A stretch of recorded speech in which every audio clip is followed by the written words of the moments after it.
Hello everybody, welcome to Ship Nuggets. How y'all doing? Really excited to bring this video to you. I hope you and your family are keeping safe and keeping well in this season. And again, I'm really excited. Please feel free to comment, like, and subscribe to the channel if you've been enjoying the nuggets and that we've been providing you. We really would appreciate your subscription in YouTube, and also click the notification button there so you can always get notifications when we push out our videos. So today I want to talk about leadership, the impact of leadership. Now, I've been thinking about this for some time now, especially in light of the situation that we're in. You know, many times when we face trouble, one of the very first people that we tend to reach out to are our leaders. People look towards our leaders for help, for support, for wisdom, for counsel, you name it. And so we go to leaders and for advice, and many times, not all the time, many times, we leave those kind of encounters or meetings disappointed because we may feel like, well, the leaders are not doing exactly what they're supposed to do. Now, this video is really for leaders, and I'm going to be doing another one for followers, and I will explain that video why I'm using the word followers. But this is for leaders. You see, the impact of your leadership, or the mark or the success of your leadership, is not measured by how successful you are as a leader. It's measured by how successful the people you are leading are. I'll take that again.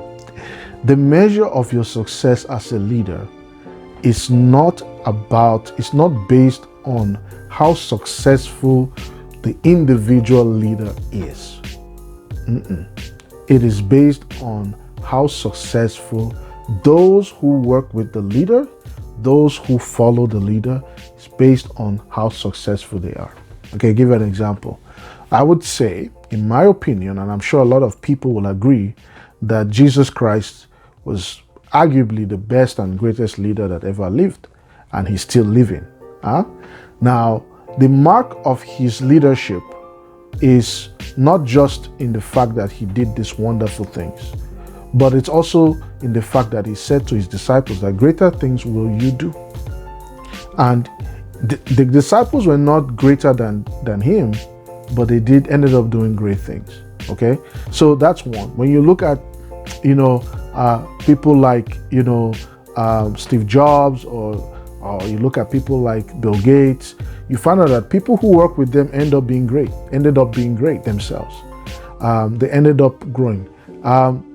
Michael Jordan, I mean, maybe not directly, the people who follow him end up do greater than themselves. All right. You just name all the great leaders out there. The mark of their leadership is in the products. It's in the people. It's in the disciples.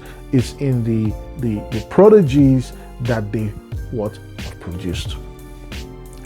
So my question to leaders today is, how are your prodigies doing? How are the people who are following you doing? How are you seeking to make them better? See, because what leadership is about, it's not about self-aggrandizement. It's not about selfishness. It's not about you just getting things for yourself and getting all the glory for yourself and you be the center of attraction. No, that's not what leadership is. Leadership is identifying people that that you come across with and helping them, working with them, influencing them to be the best that God has ever made them to be. Putting the right people on the right seat, training them, equipping them, advising them, encouraging them towards a goal or towards a focus. That's what leadership is. It's never about the leader per se. And I tell you, any leader that focuses the time on making the people that are around them better ends up becoming better themselves.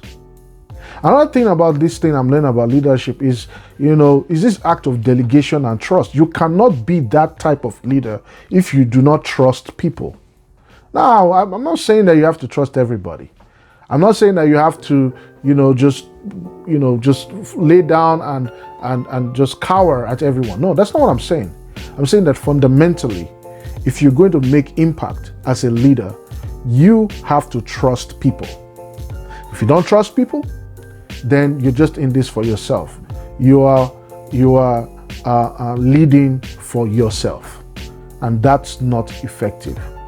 So again, like I said, when I look at leaders that I admire,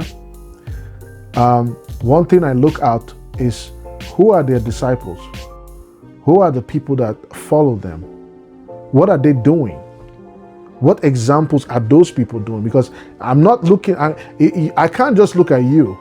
I have to look at the people who are following you. How are they improving? That's the mark of leadership. If I as a leader cannot point to 2 or 3 people whose lives are directly impacted by my existence, to where they're even doing things greater and better than I'm doing, then I failed in my leadership. I failed. And so I start this with my own family, my own children, and all the people that are around me. The thought is, how can I, with God's help make these people better? How can I work with them so that they can be the best that God has called them to be? That, my friends, is true leadership. So I just wanted to share that with you. For the leaders, find out, how have you been doing with those who work with you? When last did you have like one-on-one meetings? Oh, you're like, oh, there's coronavirus, there's all this. No. It's no excuse. Find out, pick up that phone, send that email, check on the people that work with you, find out how they're doing, and seek to assist in any which way that you can. I sure hope you enjoyed this. Like I said, this was kind of like an event, but I know you get the picture. So till we see again, let's keep sailing to that top.